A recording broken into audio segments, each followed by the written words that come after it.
The discovery. The void of space stretched endlessly before the Lumina, its sleek hull gleaming under the light of distant stars. Commander Ilara Vek stood on the bridge, her 4 arms folded behind her back, as she gazed at the holographic display. The Caridian officer's crystalline skin reflected the blue glow of the instruments, facets shifting as she turned to address her first officer. "Status report, Nix," she said, her voice resonating with the harmonics typical of her species. Nix, a Vantari with scaled skin and elongated features, looked up from the sensor array. "All systems nominal, Commander. We're approaching the Seren Nebula's outer boundary.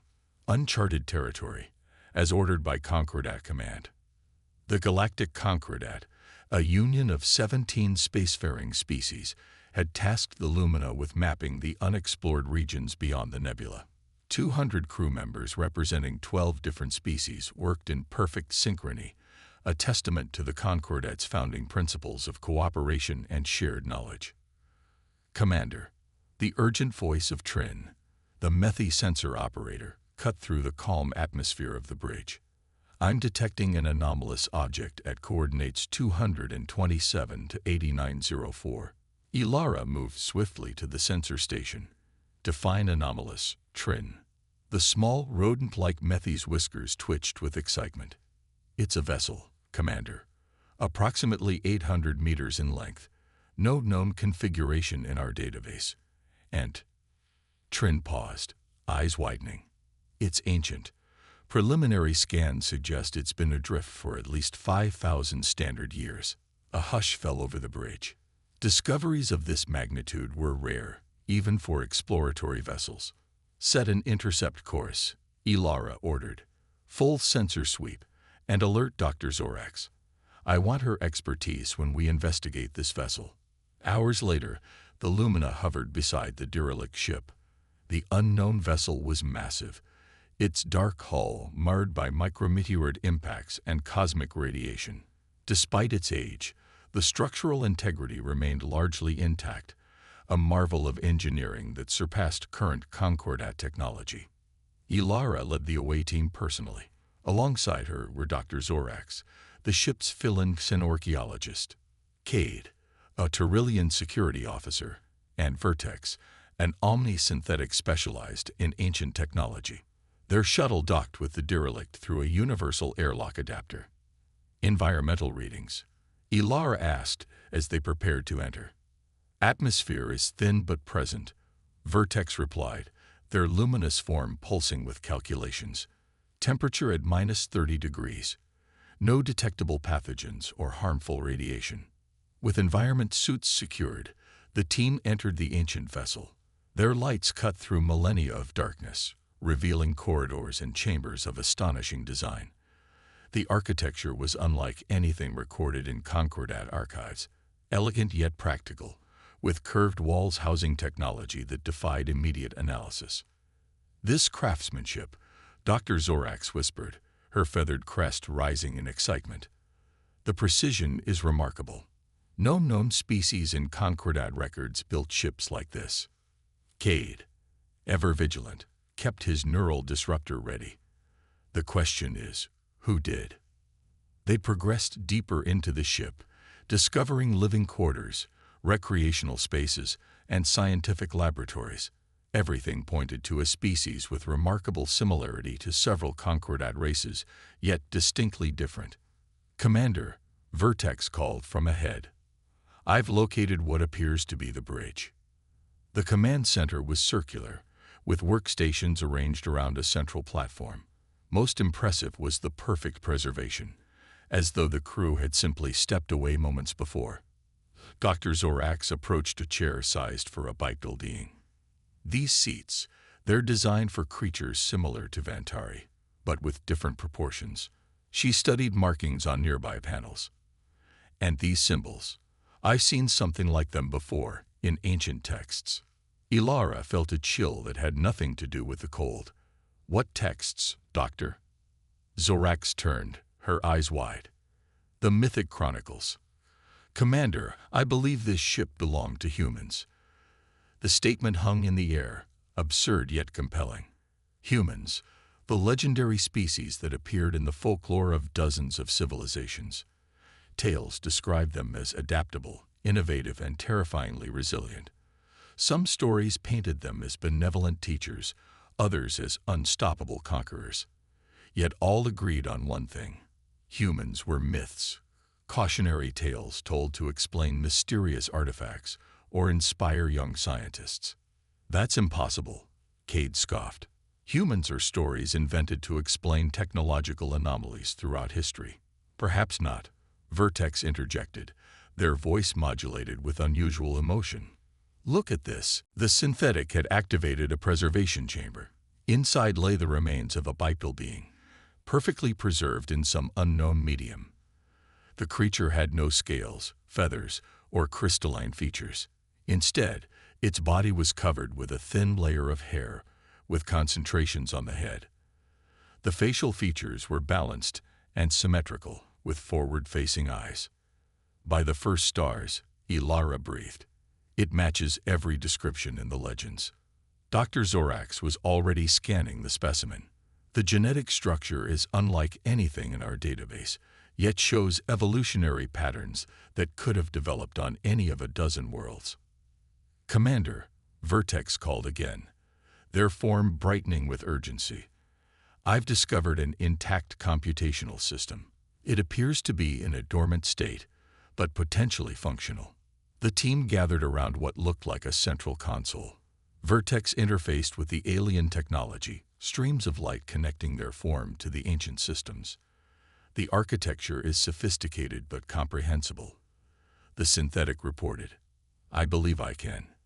The ship suddenly hummed to life around them. Lights flickered on, systems reactivated, and a holographic projection materialized before them. A figure shaped like the preserved specimen, composed of blue light. "Greetings," it said in perfect Concordat standard. "I am Atlas, Advanced Temporal Logistical Automated System, guardian of the Earth ship Prometheus. You are the first visitors in 5,247 years, 8 months, and 3 days." Ilara stepped forward. "I am Commander Ilara Vec of the Galactic Concordat vessel Lumina. We did not expect to find a functional AI system aboard. I have been maintaining minimum functionality while awaiting appropriate contact." Atlas responded. "Your neurotechnological interface device," it gestured toward Vertex, "provided sufficient compatibility for my reactivation protocols." "You speak our language," Cade noted suspiciously. "I have been monitoring your transmissions for centuries," Atlas explained. "Learning your languages, studying your development. I was programmed to evaluate potential contactees." "For what purpose?" Ilara asked. "To determine if the galaxy was ready for the truth about humanity." Over the next hours, Atlas revealed an astonishing history. Humans had indeed existed, evolving on a planet called Earth in a star system now encased in a nebula. They had achieved interstellar travel 15,000 years ago, establishing a civilization that spanned hundreds of worlds. "The stories in our archives," Dr. Zorax said, reviewing data on a terminal Atlas had activated. "The mysterious teachers who visited the ancestral Philin. The warrior allies who helped the Proto-Caridians defeat the Silicon Predators. These weren't myths. They were historical accounts." Atlas confirmed. "Humanity formed alliances with many emergent species, yours among them. But the legends all end the same way," Ilara noted. "Humans mysteriously vanish." Atlas's projection dimmed slightly. "Correct. Approximately 5,300 years ago, humanity encountered something at the edge of explored space. The records call it simply the darkness. An entity or force that consumed light, matter, and eventually, life itself. The AI displayed horrifying images of stars going dark, planets withering, and massive human fleets being swallowed by a spreading void. Humanity fought this darkness for decades, but it could not be destroyed by conventional means. It consumed nearly a third of human space before a desperate plan was enacted." "What plan?" Ilara asked, dreading the answer. "Project Sanctuary. The remaining humans would retreat to specially prepared worlds, place themselves in stasis, and wait for the darkness to pass or for allies strong enough to help defeat it. Cade shook his head. If this is true, why erase all evidence of your existence? Why become a myth? Because the darkness was attracted to human consciousness specifically, Atlas explained. Our scientists theorized it fed on our particular form of sentience. By removing all obvious traces of humanity from the galaxy and spreading false information that we were merely legends, the remaining humans could hide safely. And the Prometheus? Dr. Zorax asked. What was its purpose? I am one of 12 Sentinel vessels, positioned at strategic points throughout the galaxy. We monitor, we watch, and we wait for the right moment. The right moment for what? Ilara pressed. Before Atlas could answer, an alarm sounded throughout the ancient ship. The holographic display shifted to show a star map, with a pulsing red signal emanating from a nearby system. It appears the moment has arrived sooner than anticipated, Atlas said. That is a human emergency beacon, active for the first time in 5 millennia. What does it mean? Ilara asked. One of two possibilities, Atlas replied grimly. Either humanity is awakening because the danger has passed, or because the darkness has returned and threatens us all once more. The AI's projection fixed its gaze on Ilara. Commander Vec, I must ask, will the Concordat stand with humanity against what comes, or have we hidden ourselves away for nothing? Before Ilara could respond, her communicator activated. Commander, came the voice of her bridge officer. Urgent transmission from Concordat High Command. They're ordering us to investigate the signal source immediately. Priority Alpha. Ilara exchanged glances with her team. Tell them we're already on our way. As they prepared to return to the Lumina, Atlas spoke one last time. Commander, history stands at a crossroads. The legends of humanity are about to become very, very real once more. The revelation. The Lumina descended through roiling clouds toward the surface of Nexus Prime, a world that shouldn't exist. According to Concordat star charts, this system contained only a red dwarf and a handful of barren rocks. Yet here was a lush, Earth-like planet, hidden behind sophisticated cloaking technology that had kept it invisible for millennia. Commander Ilara Vec studied the approaching landscape with a mixture of awe and apprehension. Dense forests covered much of the continent, interspersed with gleaming structures that defied conventional architectural constraints. Buildings that twisted impossibly, bridges that seemed to hang in midair, and massive domes that shimmered with energy fields. No signs of hostility, reported Nix from the tactical station. In fact, they're guiding us to a landing zone. The beacon stopped transmitting the moment we entered orbit, added Trin. They know we're here. Dr. Zorax, who had insisted on joining the landing party, clutched a data pad containing information downloaded from Atlas. According to these records, Nexus Prime was designated as one of the primary sanctuary worlds. If humans still exist, we'll find them here. The Lumina settled onto a massive platform that extended from a mountainside facility. Ilara led her team out, accompanied by Dr. Zorax, Vertex, and a security detail including Cade.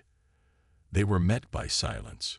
No welcoming committee, no defensive posture. Curious, Vertex observed. The technology here is active but restrained. I detect immense power signatures, yet they're carefully contained. The facility doors parted silently as they approached, revealing a brightly lit corridor that seemed to invite them inside. Ilara hesitated only briefly before proceeding. The Concordat High Command had been explicit in their orders after receiving her report about the Prometheus. Make contact, establish humanity's status, and assess any potential threat, either from humans or the darkness Atlas had described. What bothered Ilara most was the speed of High Command's response. They had reacted to news of humanity's possible existence, not with skepticism, but with immediate acceptance and urgency. It suggested they knew more than they had ever revealed to their own commanders. The corridor led them deep into the mountain, eventually opening into a vast chamber that took their breath away. The space stretched for kilometers in all directions, filled with transparent pods arranged in precise geometric patterns. Each pod contained what appeared to be a sleeping human. "There must be thousands," whispered Dr. Zorax. 417,622, to be precise, came a voice from behind them.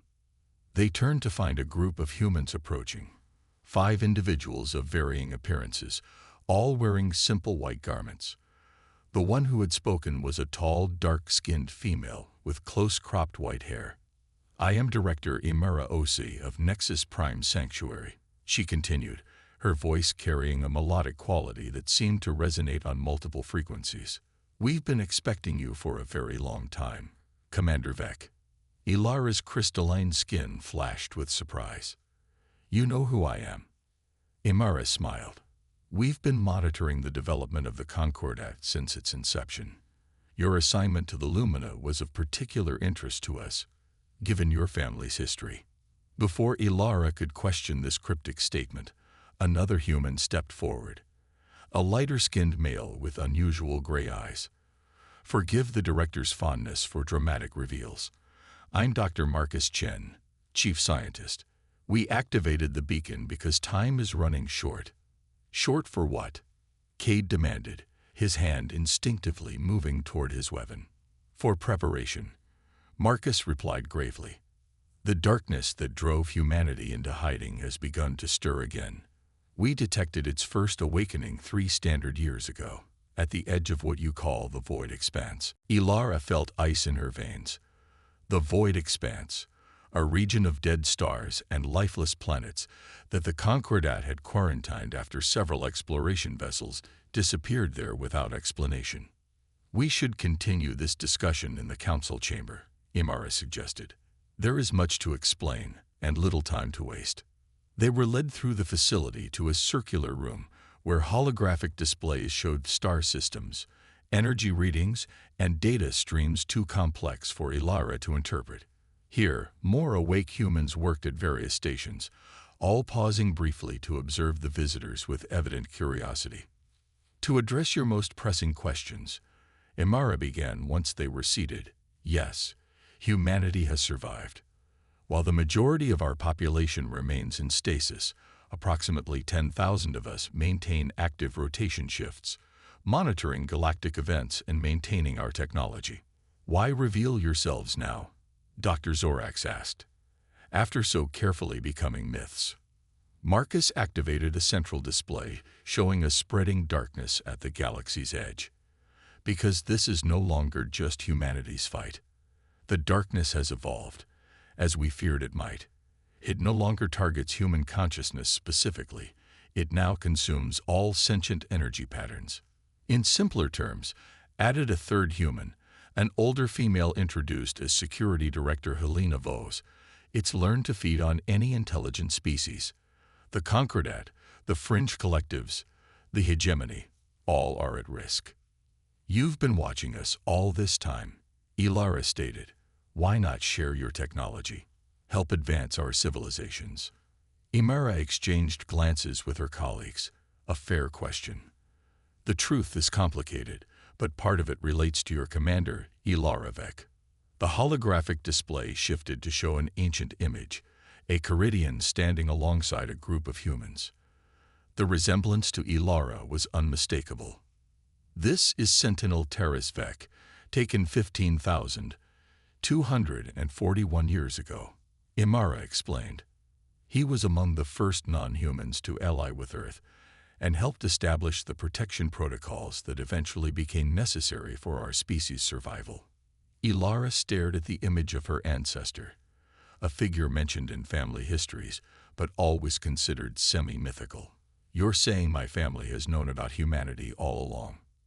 "Not consciously," Marcus clarified, "but certain families across multiple species were genetically marked by their human allies. Subtle changes that would make their descendants more receptive to human thought patterns when the time came for reunion." "You manipulated our evolution," Cade accused, rising from his seat. "We gave gifts to our friends," Helena corrected firmly. enhanced cognitive patterns, immune system improvements, genetic stability. Your species all developed in your own ways, but with subtle advantages. The Concordat itself was a hoped-for outcome, Immerse added.